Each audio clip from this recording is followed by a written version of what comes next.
Kapin sa 20 ka tawo ang gidakop sa mga otoridad sa gihimong Oplan Galugad sa Antipolo ug Cainta Rizal.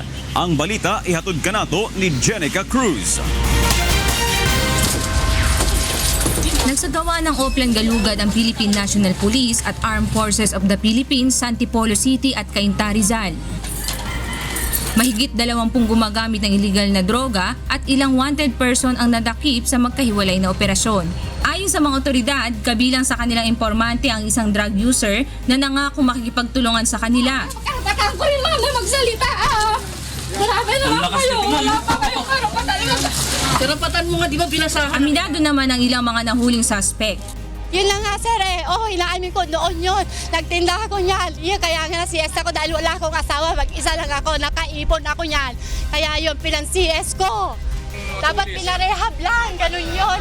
Dahil hindi sila mamamatay tao. May pamilya rin kayo katulad ko. May anak ako. May anak din sila. Nasamsam ng mga otoridad ang ilang mga sachet ng shabu, mga drug paraphernalia at maging mga undocumented motorcycles at illegal gambling machines. Ayon sa Antipolo Police, ilan sa mga nahuli ay may kasong homicide, carnapping at child abuse. Meron po tayong arrested persons, violation of 9165 na 8. Nandito po sila sa likod.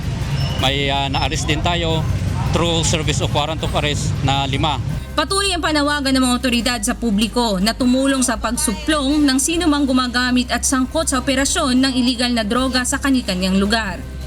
Jenica Cruz, UNTV News and Rescue, Rizal.